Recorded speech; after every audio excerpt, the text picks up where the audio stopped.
Alrighty, yo, what's going on, everybody? It's your boy, Mr. DDG94, back with another reaction video. Today, we've been to react to Xbox One, the worst generation to lose. So we did PlayStation 3's downfall. Now let's do Xbox One's downfall. They did PlayStation's downfall. Now let's do Xbox's downfall. You know what I'm saying? Well, Xbox has been on a decline for quite some time now. But they doing it to themselves, so ain't nobody to really blame but them. But anyway, so without further ado, let's get right into this.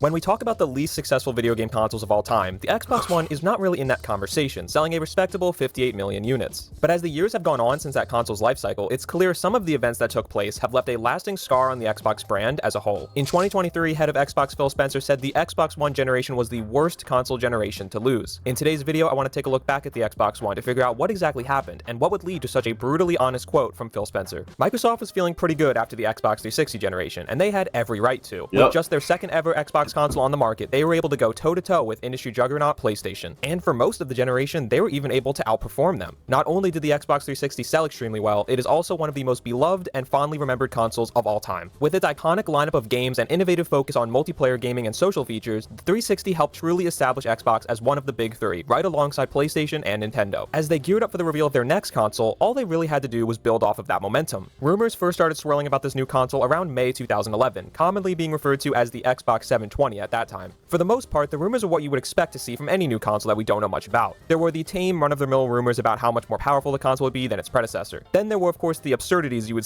I really don't get how they fucked this up.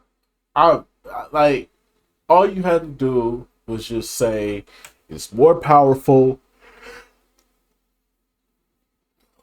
We're gonna show you a demo of the graphics and how advanced it is, and then show them a couple of exclusives and go about your business. Instead, you want to create a whole dictatorship on the whole gaming landscape. Like, all gamers are going to accept that.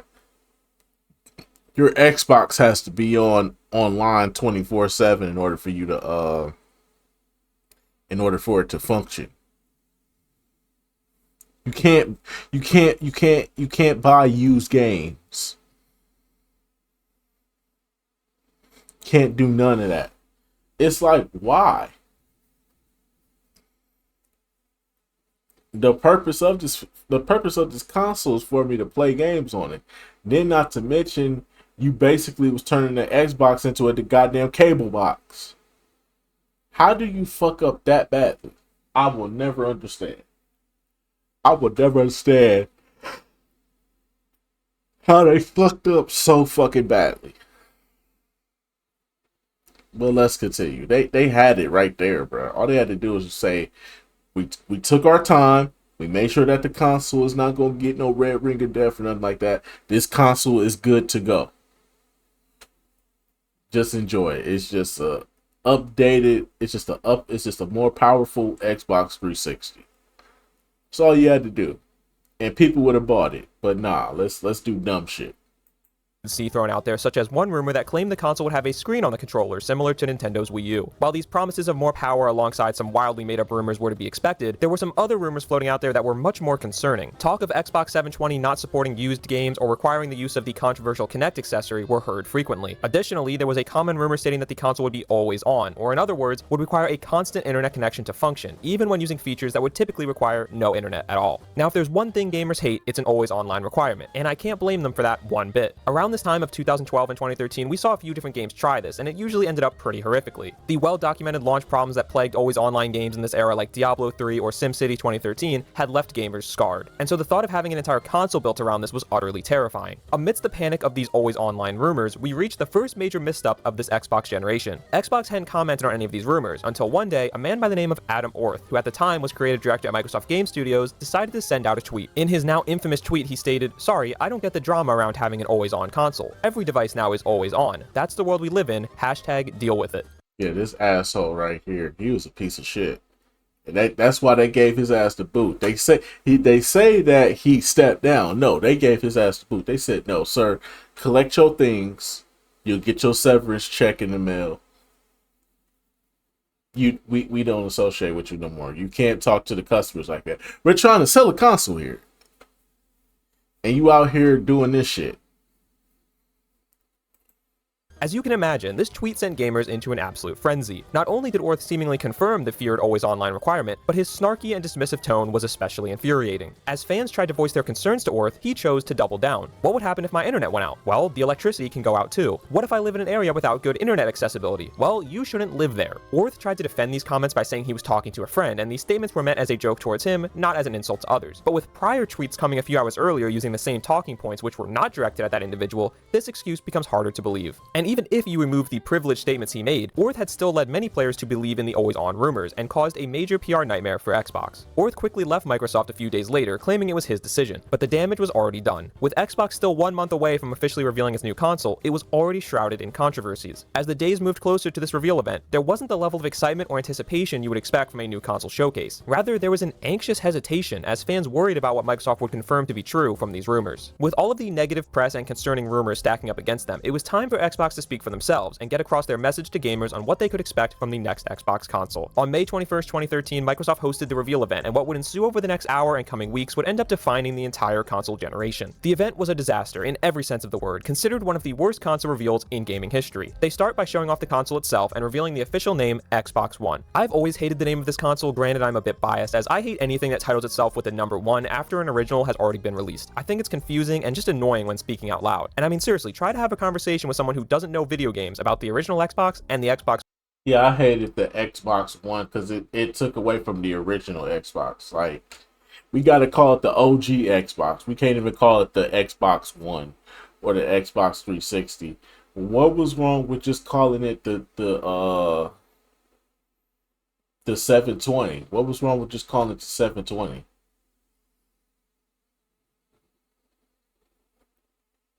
If anything, you could have called it the Xbox Blade. You could have called it the Xbox Blade because of the design and the Blade fans. The Blade vents that was all around it. You could have just called it the Xbox Blade. That would have actually worked. Now that I think about it. The Xbox Blade would have worked better than Xbox One.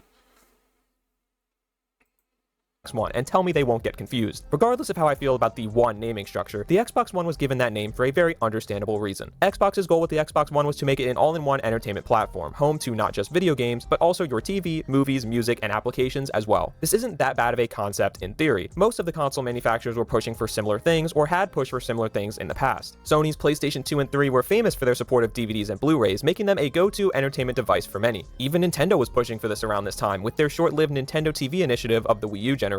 What I'm trying to say is, the idea of Microsoft wanting their console to be an all-in-one entertainment system is not a strange or bad idea whatsoever. The problem was how desperately they tried to sell it. Microsoft chose to spend the entire first 30 minutes of the event talking about TV, movies, and the new Kinect device. We sat there for 10 minutes watching an Xbox representative yell at the Kinect to switch between watching The Price is Right and sports games, or how you could use Xbox Snap to have both a movie and being open at the same time. Again, none of these features are inherently bad, especially Xbox Snap, which probably would have done great in today's era of Zoomers needing 3 different videos playing at a single time to stay entertained, but did this all really warrant 30 minutes of our time? Not to mention, all of this new tech and features were being built around Kinect, a device that many hardcore gamers had already written off. The Kinect was a strange device, selling incredibly well out of the gate, but having a lot of problems that turned away most players. And at the end of the day, the Kinect was a device that up until this point was seen as something for casual audiences, and casual audiences probably aren't watching an Xbox One reveal event, nor would they be buying a console day one. Regardless, they finally moved on and started talking about games. Keep in mind, we are 30 minutes into an hour-long showcase at this point, and we are seeing a video game for the first time. The games they did finally show were fine, but nothing overly exciting. It was pretty standard stuff like new sports games, a new Forza, and Call of Duty. They did show Halo though, but it was to announce a TV show, not a game.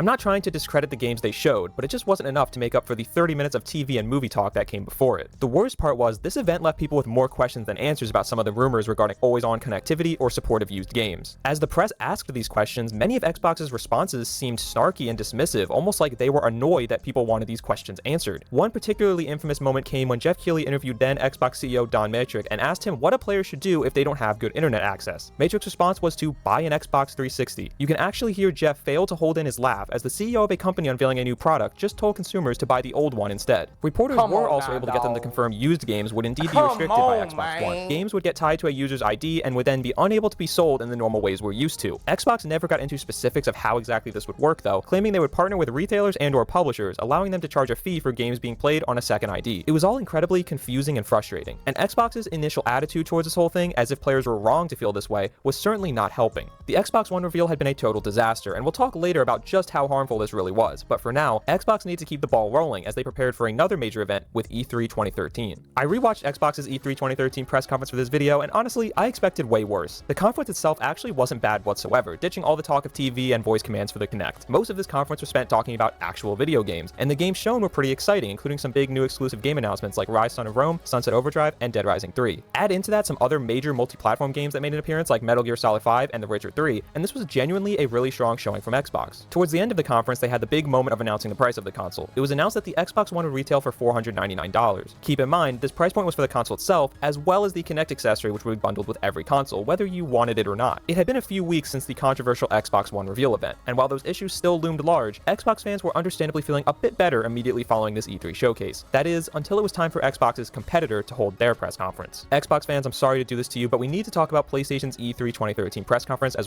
Yeah, PlayStation shitted on y'all. I remember this. I remember this. I was sitting up there watching this shit live. Boy, PlayStation shitted all over Xbox. They said, we're not going to be online 24/7. The crowd, yay! The crowd going crazy. It was like, we're not going to be online 24/7.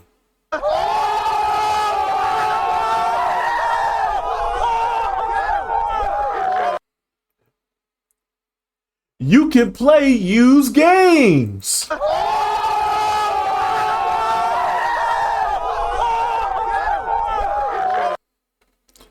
And most importantly, $3.99.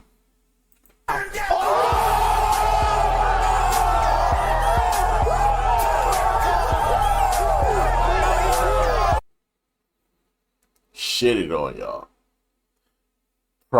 Cheaper price. PlayStation learned from the PlayStation 3. Cheaper price. Don't do what your competition is doing. Don't be dickheads. They followed the rules and they got the nod.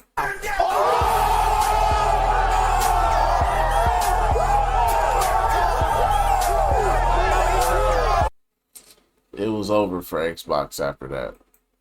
as well, because it is a huge part of this story. PlayStation was also promoting their new console at E3 this year, and their conference started off pretty normal. They showed off new games and features that would be coming to the PS4 console, just as Xbox had done a few hours earlier. But then suddenly something changed. The then president and CEO of Sony Computer Entertainment America, Jack Tretton, walked onto the stage with a smile on his face he could hardly contain. As he begins speaking, I can only imagine the horrors of Xbox executives everywhere. Tretton begins going down the list of every controversial Xbox One feature we've spoken about and confirms they won't be present on PS4. With every statement he made, the crowd started going crazier and crazier. It's not often you see one of the big three console manufacturers do something like this, especially nowadays, where they publicly call out the competition. In a matter of minutes, PlayStation went from the cocky, arrogant company we had seen during the PS3 generation to now being the company fighting for the people, giving consumers what they wanted. In my opinion, this moment is genuinely one of the most impactful events in gaming history, both for its effect on the gaming scene of that time, but also its effects on the gaming scene we have today. As if this moment wasn't big enough already, PlayStation had one more thing up their sleeves. At the end of their conference, Sony announced the price of the PS4 to be $399, $100 less than the Xbox One. The crowd went wild again, and as the stage lights faded, you could almost feel that PlayStation had just won the generation before it had even officially begun. With Xbox reeling after the embarrassment they faced at E3, it was clear something had to change. And so on June 19th, 2013, just 9 days after the E3 fiasco, Microsoft announced a complete Xbox 180. They announced that the console would no longer require online check-ins. Additionally, they would not be placing any sort of restriction on the sale of used games or the act of lending your game to a friend. The gamers had won, their outrage had been heard, and thanks to a little help from PlayStation, Xbox was forced to go back on all of their anti-consumer policies. Unfortunately though, much of the damage was already done. The Xbox One officially released on November 22nd, 2013. Reception to the console was pretty positive all around, and the first few years went decently. But as the generation went on, the PS4 took a commanding lead and never looked back. PS4 was able to double the Xbox One in sales by the time it was all said and done. Now I could sit here and talk about why this happened, but I honestly don't think it's that interesting of a story. The Xbox One had an uphill battle after its controversial reveal, and they were just never able to recover. What I find far more intriguing, and what we'll cover throughout the rest of this video, is the lasting effect the Xbox One generation has had on the entire Xbox brand. We've seen plenty of consoles come and go, all with varying levels of success, and we've seen countless examples of companies having a miss and then being able to bounce back tremendously just one generation later. But in the case of the Xbox One, it seems that the impact was much more profound. Xbox's current console line, the Series X and S, are also struggling big time, with a recent report stating that the PS5 is outselling them 3-1. According to Xbox themselves, the Xbox One generation may be to blame, at least somewhat. The basis for our discussion will be from Phil Spencer's appearance on the Kinda Funny Xcast, which aired on May 4th, 2023. If you haven't seen this interview before, I highly recommend you go and watch the whole thing. Phil was very open and honest throughout, in a way that is rare to see from someone in his position. It was here he said, and I quote, "We lost the worst generation to lose in the Xbox One generation." Why is this? Well, as Phil himself mentions, most of it boils down to digital game libraries. The PS3 and 360 generation was the first time we could download full games from digital storefronts, as opposed to going out to the store and buying the disc. However, it wasn't until the PS4 and Xbox One generation that it became more common for people to ditch discs entirely. As we reach the end of that generation, and especially nowadays, there are significantly more people buying their games digitally than physically. What this meant was that for nearly a decade, PS4 and Xbox One users were building giant digital game libraries that they understandably would not want to lose. With the PS5 and Xbox Series consoles being fully backwards compatible, this meant your digital game library would move with you, of course assuming you stuck with the same line of consoles. And so for most consumers, the decision of which next-gen console to buy was already made. They would be motivated to stick within the same ecosystem, as it would allow them to continue engaging with their digital libraries instead of having to start all over somewhere new. Unfortunately for Xbox, there were double as many PS4 digital game libraries out there that people would want to stick by. And so once again, Xbox found themselves facing a major uphill battle, having to not only convince someone to buy an Xbox Series console, but also convince that same someone to ditch their last 8 years of digital purchases. It didn't used to be this way. Every console was a clean slate, usually with little to no connection to the previous ones. You could go from a Nintendo 64 to a PS2 to an Xbox 360 without much worry, but nowadays there was way more incentive to stick with one brand and ecosystem. And as Phil says, the last generation where switching console manufacturers was viable for most people was indeed the Xbox One generation, the generation that Xbox lost handily. What this has caused is a scenario where Xbox has been forced to play catch up for the better part of 10 years now. And I think almost everything you've seen out of Xbox over the last decade, both good and bad, all boils down to this fact. The Xbox brand is in a strange place at the moment. As I'm sure you have all seen, Xbox has begun releasing previously exclusive games on rival hardware like PS5 and Switch. Games like Sea of Thieves or Hi-Fi Rush were among the first batch to make the jump, but we're seeing that list continue to grow, including the recent announcement that Indiana Jones: The Great Circle will be coming to PS5 just a few months after its Xbox release. It has started to feel like Xbox is slowly creeping towards becoming a third party instead of a console manufacturer. Is this simply because of the poor sales of Series X and S, or is there something more here? I think a big reason for it is two major pivots Xbox made during the struggles of Xbox One. The first is their affinity for big acquisitions. Xbox first-party games struggled throughout the Xbox One generation, and was a big reason why that console couldn't keep up with the PS4. It was a strange phenomenon, as Xbox had been pretty consistent with their first-party output since the original Xbox. And while the Xbox One generation started out decently, things got worse as the years went on. Many first-party releases were of questionable quality, and there were long drought periods where players were getting almost nothing. With Xbox struggling to supply meaningful first-party games on their own, they looked outward. In 2020, they purchased Bethesda, and at that time were saying their games would now be exclusive to Xbox and PC. For the first few years, this held true, with games like Starfield and Redfall skipping rival platforms. Meanwhile, Xbox had their eyes on an even bigger target. In 2022, they announced they would be purchasing Activision Blizzard. Immediately, the questions began of whether this meant games like Call of Duty would no longer be on PlayStation. And at first, Xbox was not committing that they wouldn't make Call of Duty an exclusive. But then the FTC got involved and it was a huge thing, and in the end, they made a deal with PlayStation to keep COD coming to the platform. And really, as the years have gone on, it seems that basically none of Activision Blizzard's games will be exclusive to Xbox. Meanwhile, more and more games within Bethesda are not going to stay exclusive either, including the previously mentioned upcoming Indiana Jones game and Doom: The Dark Ages. It was a nice power play by Xbox to buy these teams, but in all honesty, I don't think there was any world where they could have realistically kept these games exclusive. And the main reason for that is Game Pass. Game Pass first launched in 2017 during the middle of the Xbox One generation. It was one of Xbox's biggest moves of that generation to try and make a splash. Game Pass is a simple subscription service that grants players access to hundreds of games. But what makes Game Pass different is the inclusion of day one games coming to the service the same day they are released. This included major first-party games such as Sea of Thieves and Forza Horizon 4 releasing on Game Pass the very same day they were released for purchase. This was huge. No other company was doing this at the time, and it made Game Pass the absolute best deal in gaming. I often joke about Game Pass, saying it is literally too good of a deal, to the point where I don't even understand how they're making any money off of it. In fact, Game Pass is such a good deal that if you own an Xbox console, it really doesn't make any sense to not have it. In other words, a lot of Xbox players find themselves very rarely actually buying games, instead just playing everything on Game Pass. In a sense, Xbox introduced a subscription service so good, they accidentally trained their audience to never buy games again. This becomes quite a big problem after acquiring two of the biggest third-party studios in the world and now having to support them. Game Pass has a ton of subscribers across Xbox and PC, and with them recently raising prices and adding more expensive tiers, Game Pass definitely does make a lot of money, but it doesn't make enough money to support all of Bethesda and Activision Blizzard single-handedly. That's just not possible. And so Xbox was forced to look for other ways to increase their revenue, leading to the games on rival platforms pivot that we've seen. And so that brings us to the present day. With Xbox console sales struggling and their previously exclusive games coming to rival platforms, many are wondering if Xbox will even be making consoles for much longer. For now, Microsoft's messaging has indicated that they will give it one more go with another new console generation. But if that one fails too, there is a legitimate scenario where Xbox no longer makes consoles and instead goes the route of Sega. It's pretty interesting to lay it all out like this and see it this way. The massive miscalculations Xbox made during the reveal of the Xbox One led to a deterioration of the Xbox brand and a failed Xbox One generation. This failed generation led Xbox into the Game Pass and acquisition era, two things that actually don't mix together very well at all. This very thing has cornered them into a position where they're forced to act more as a third party than they had ever anticipated. I find this timeline and story incredibly interesting, and I am so intrigued to see where Xbox tries to take things from here. I hope Xbox can find some way to bounce back, because we need that kind of competition in the console space. But for now, Xbox appears to be on a crash course to become a third-party publisher. Ironically, they would probably make more money doing so, as they would genuinely become the biggest third-party publisher out there in an instant. But will they dare to make that drastic of a decision, or will they continue floating along as they are now, making consoles while sprinkling more and more games onto rival hardware? Only time will tell. But for now, I think it's increasingly clear why Phil Spencer said what he said about the Xbox One. Despite performing fine, the Xbox One has had a decade-long lasting impact on every decision they make and every pivot they try to take. And that is why I wholeheartedly agree with Phil that the Xbox One generation was the worst generation to lose.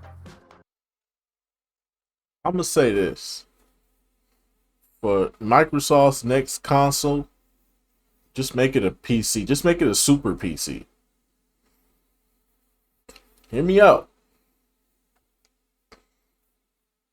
Just make it a super PC that can play Xbox games.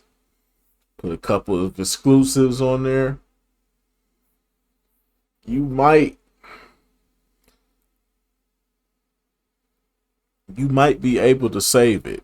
But if it fails, you have a long-lasting console that you could continue to sell, because you're technically selling the PC to people. Think about it. You're selling the PC to people. You're not selling a console, actually. You're selling the PC. Now, granted, people are going to hack it. People going to jailbreak it. People going to try to turn it into a emulation station and try to get the games for free. I understand that.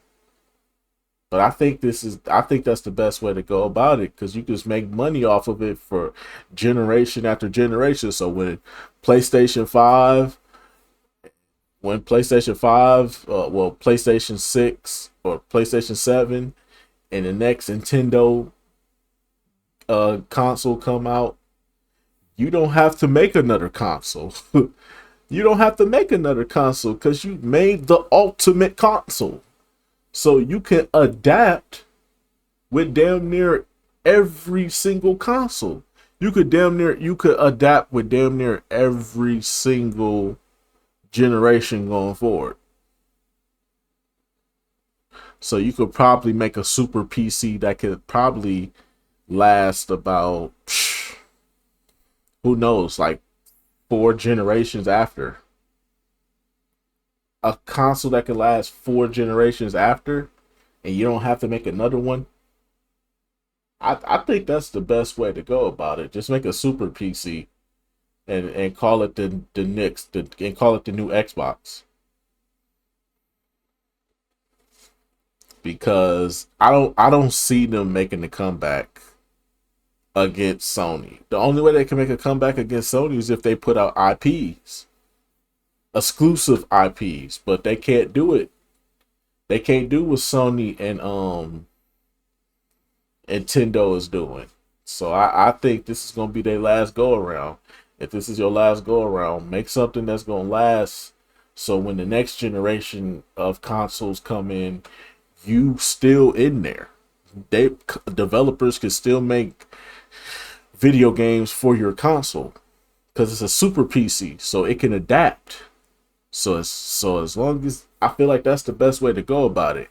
I feel like if you could have a super PC that can last at least for the next 4 generations of consoles, I think you'd be straight. But that's just me though.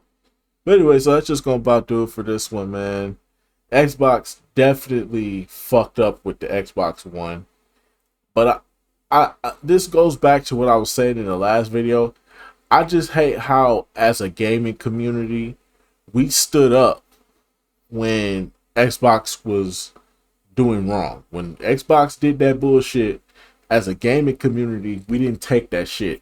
We said, no, no, no. We not supporting you. We not buying you. We legitimately did not buy their console. Nobody was pre-ordering their console. Well, you know, the diehard, the dick riders are the dick riders. The straight up dick riders was going download, was pre-ordering the Xbox One, but it wasn't enough. Everybody jumped ship to PlayStation. Probably some of the biggest diehards switched to PlayStation and was like, I'm not buying that console because you don't care about us. You only care about what you see. You don't control the gaming landscape. Who the hell does Xbox think they are? And we stood our ground and we let Xbox know, hey, the next time you want to think you can control the landscape of the gaming world, just realize you don't. Did you not learn from what PlayStation did with the PS3? Why the fuck would you do that with the Xbox One? And they haven't recovered because PlayStation just looked at them and said, you know what? Bury them niggas. And that's exactly what they did. Original content, original IPs, new IPs. Some of them flop. A good chunk of them flopped over there at PlayStation. Let's not act like PlayStation didn't have PlayStation 4 generation. They didn't have them flops, boy. They had some flops over there at PlayStation. But hey, they had their exclusives. Some of them was good. Some of them was flops. Some of them was bangers. Some of them was straight heat. And the thing is, PlayStation stayed on their fucking necks. They never gave up. They never let in. They said, we not letting these dudes back up in here. If they gonna try to get back up in here, they gonna have to compete. And Xbox is just scrambling for ideas to get in there, and they just couldn't do it. Couldn't. Even with Game Pass, still it's not enough.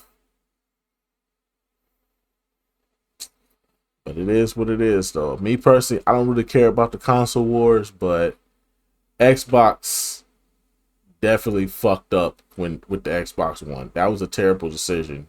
Why would you go against the gamers, the people that buy the consoles, your core consumers? Why would you go against us? That never makes sense, but it just shows that these companies don't really give two fucks about you until they realize that, oh shit, we need their money in order for us to do what we got to do. When I wish we would stand up like that. It seemed like after 2013, we don't take a stand against these gaming companies no more. We don't take it against the consoles. We don't take it up with the gaming companies because everybody want to be a dick rider now, and it's just sad where the gaming community is right now. It's like everybody wants to be a dick rider now. It's like when these companies do bad, we don't call them out on it, and we don't put our money back in our pockets and say, no, no, no, no, no, get your shit right, and then we'll come back around. But instead now we just throwing the money out there to them, and I really think it's because companies aren't putting out exclusives. There's not a lot of variety out there no more. So whenever somebody puts something out, it's like, you just got to take it. It's like the lesser games there are, I think that's really what's going on. The lesser the games are, the more people are just accepting the fact that, hey, I mean, it's not at the best. They have shitty business practices, but it's like, what else can I do? It's like there's not that many games out there right now. You know, the games ain't coming out like they used to. Like back in the 360 era, the PlayStation 3 360 era, you was getting the game almost every week or every other week. PlayStation 2 era, the PlayStation 2, GameCube, Xbox era, there was damn near a new game every fucking week, every fucking day there was a new fucking game. Nowadays, you probably see a new game every month or so, 2 months, 3 months, who knows? I think it's just the lack of games nowadays that people are just accepting what they can get. It's like, yeah, it's shitty, but I mean, sure, it's something new to play, I guess. That's why niggas still up here playing Fortnite. That's why niggas still playing goddamn I forgot the other games. It's a bunch of the other games. Niggas are still playing them to this day because there's nothing else to play right now because there's not an abundance of games just coming out to just play and try because nobody wants to take risk anymore.